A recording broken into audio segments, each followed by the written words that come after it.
Good late Thursday, early Friday. Meteorologist Casey Cloud here in the Weather Center right now, giving you a look at those rainfall totals over the last 12 hours or so across the region.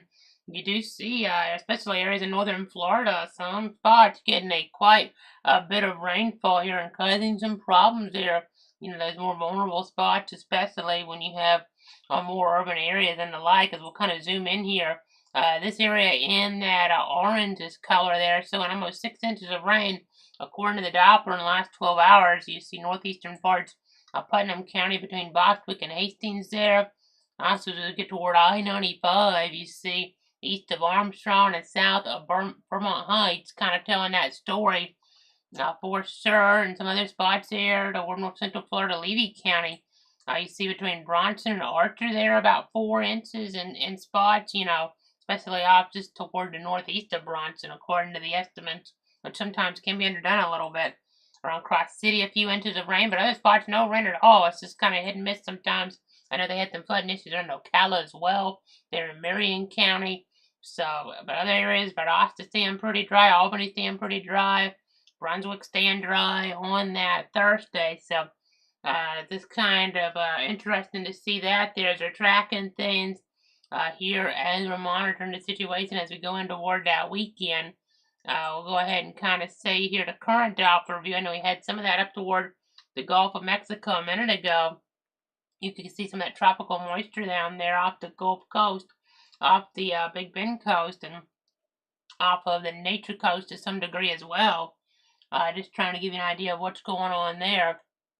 I know we have the Garnet and Gold logo on here though, because there's going to be some college football toward Ireland. The Seminoles involved in that one against Georgia Tech there Saturday at noon.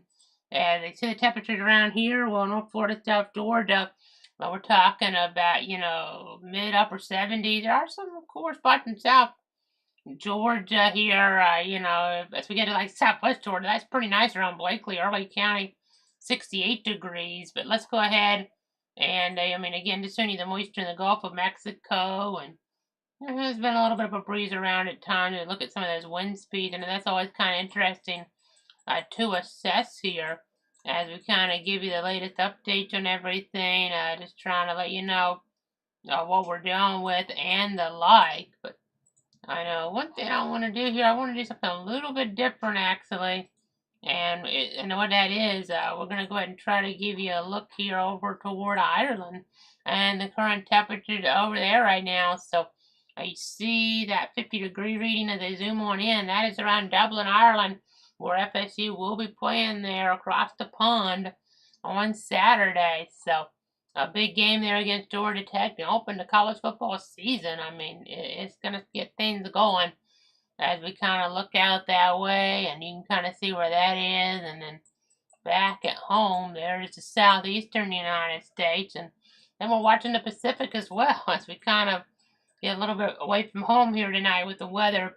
We have a tropical storm out there in the Central Pacific. I know they use different names than what we use in the Atlantic or the Eastern Pacific, but there's a tropical storm watch there toward parts of Hawaii, the Big Island, to be precise. So, going to be watching that. I'll dive more into it here in just a moment as we're kind of giving you the latest on everything. I know it's very important to do this, that. Let's go ahead first off, start with our name list closer to home, though. You can see Francine will be the next name here on that list. The second Florida disaster preparedness sales tax holiday starts on Saturday. Gordon's the next name after that. And then tropical climatology here. You can see we're toward late August now, and the chance of the storms in the basin do go up here as we're looking ahead. Granted, we haven't seen anything too crazy here, over the last little bit. I know we had our Nesto, but not seeing anything right now in the forecast in the short term here, so that's good at least. But we'll have to watch. Things will eventually get going to some degree. It's a matter of if that action heads toward our neck of the woods or not. We're going to be paying attention here for you in toward the Weather Center, obviously, as it's all about protecting you, your friends, your family. I know the anniversary of Hurricane Andrew there. We're pretty much, at that point here soon when that struck South Florida 32 years ago. It was a season where we didn't have many storms, but it only took one to cause devastation. South Florida especially, but even Louisiana got impacted, and there was a Hawaii hurricane that year as well. That was a big deal. So, you know, you just gotta always be careful here as we're looking at things. And this kind of, speaking of Hawaii, we're tracking a Central Pacific tropical storm. I know, I'm just trying to let you know exactly what's going on over there. You can see the yellow area there, the big island. I'm talking about it being highlighted. But the tropical storm watch in play now as the system there could become an issue for those folks. We'll be watching that's Hawaii County to be precise. And you can see the track there early Sunday Hawaii time. You know, getting as close maybe as it's going to get between that point and about 2 p.m. Sunday Hawaii time. So hopefully it doesn't shift. You know, right now probably going to have to do special coverage of the track, you know, in kind of that middle line or the hole. But if it were to really shift, technically the cone of concern doesn't include it if we had a landfall in Hawaii County. Might have to do a cut in on that. So we'll watch carefully that scenario as we're looking out there right now. It's expected to stay a tropical storm. We're watching some other systems out there too, but nothing, you know, that we're going to dive into too much at this point on that, you know, level. But next 7 days here, rainfall forecast across our region, it kind of varies. I mean, look at Southwest Georgia, not too much rain expected overall. Tallahassee, a bit more.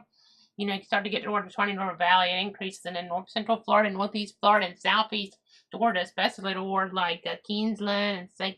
Mary there, and you know that area there. As we're kind of watching things, at St. Mary's at Brunswick, you kind of get the idea as the scenario does evolve. I mean, you know, it could be a little bit more rain over that way. I know you can get a clutter.com/radar for an interactive look at things when we're not on the air there. As we go ahead and see that forecast now for some high school football, though, regular season action coming into play here. So that's really, really exciting, my friends, as we're looking at the overall weather here, you know, there in Glen St. Mary. I know we're talking about St. Mary's or St. Mary, and this is Glen St. Mary there toward Baker County.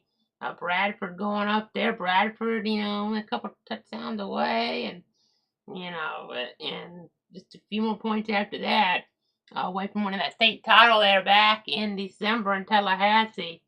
And you can see around 80 degrees there.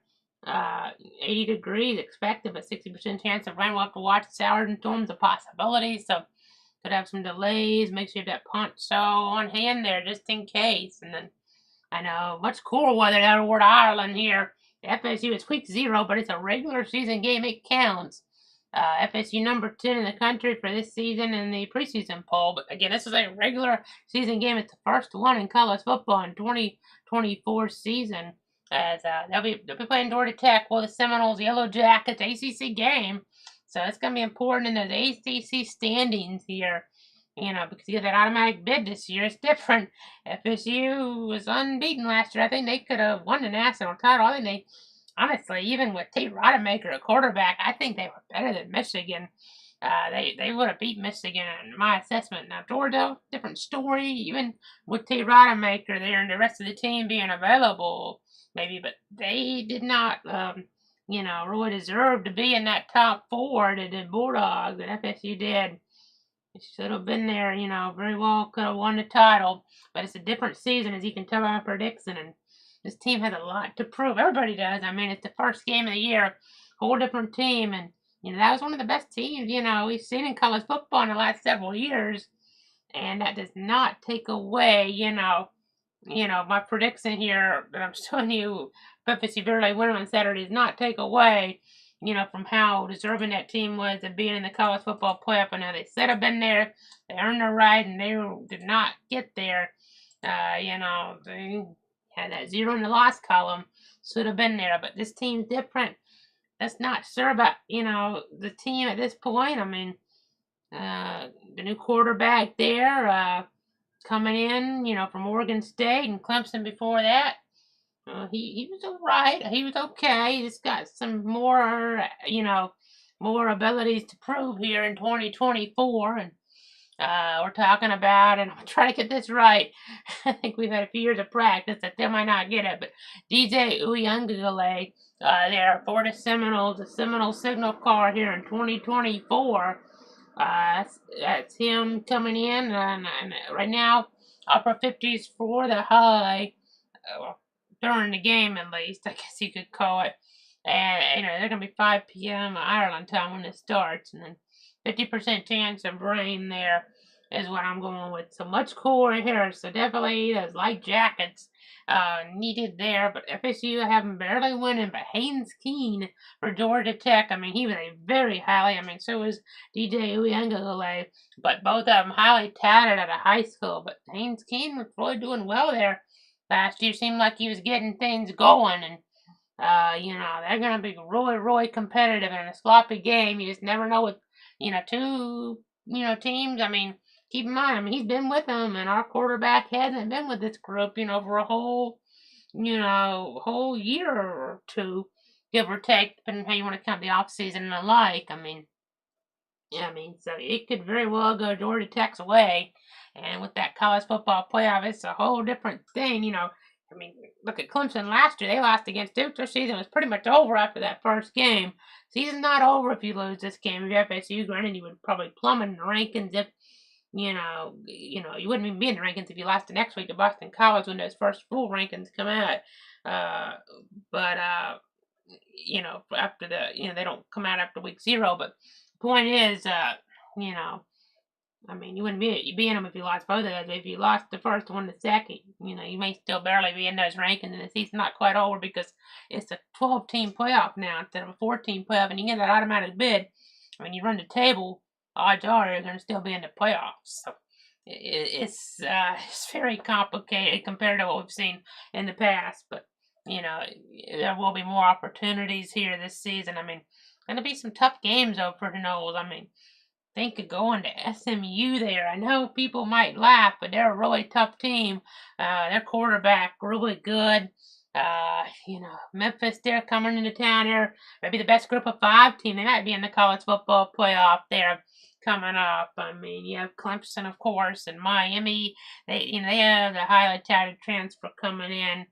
So it could be a tough season in some ways, it's just hard. I mean, win all the games and then you get left out of the college football playoffs. I mean, so it's just hard to have that motivation anymore for some of the guys. It's a different group, and a lot of ways I've listened, kind of talked about here and seen and read about and the like. But we'll see. You can kind of see there upper 50s.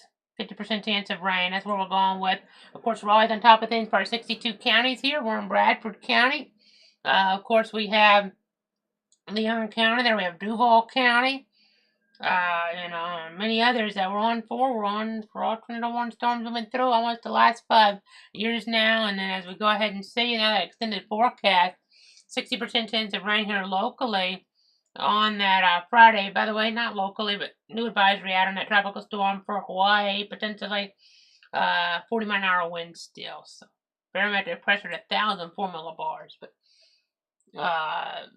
and if we go ahead and look here, you can see 89 degrees expected for Friday, 90 on Saturday, 91 Sunday for the high, and then warming up. Rain chances do drop some. You saw. Really, you got to think about it too, the geography, a little bit lower overall toward areas like Tallahassee, Albany, especially, but a little bit higher toward north central, northeast Florida. We're on the higher end of this. They're on the lower end.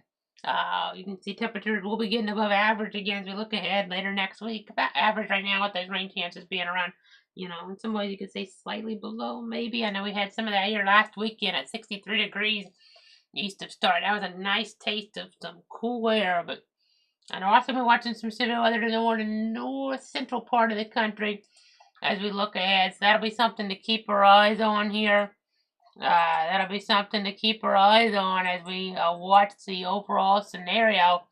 Let me go ahead and jump on back here toward one of our views. I mean,